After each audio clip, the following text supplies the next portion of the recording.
একটা ব্যান্ড কখন অনুপ্রেরণা থেকে আসক্তিতে পরিণত হয় জানেন? বিটিএস কোটি কোটি মানুষের ভালোবাসার নাম। তাদের গান অনেককে সাহস দেয়, স্বপ্ন দেখতে শেখায়। কিন্তু যখন এই ভালোবাসা সীমা ছাড়িয়ে যায়, তখন শুরু হয় অন্য গল্প। ভাবুন তো, একজন টিনেজার সারা রাত জেগে শুধু ভিডিও দেখছে, নতুন আপডেটের অপেক্ষায়, পড়াশোনা, পরিবার, এমনকি নিজের ঘুমও ভুলে যাচ্ছে।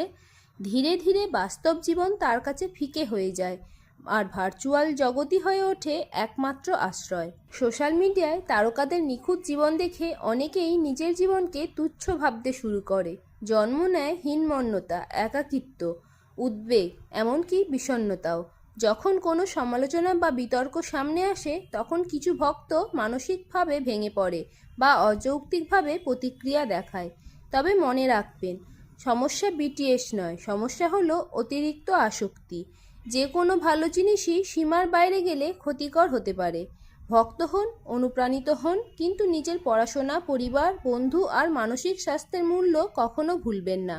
কারণ আপনার বাস্তব জীবনই আপনার সবচেয়ে বড় স্টেজ, আর সেই জীবনের আসল নায়ক হলেন আপনি নিজেই। আপনার কি মত কমেন্টে জানান। ভিডিওটি ভালো লাগলে অবশ্যই লাইক ও শেয়ার করুন, এবং এরকম আরও ভিডিও পেতে আমার চ্যানেলটি সাবস্ক্রাইব করতে ভুলবেন না। ধন্যবাদ।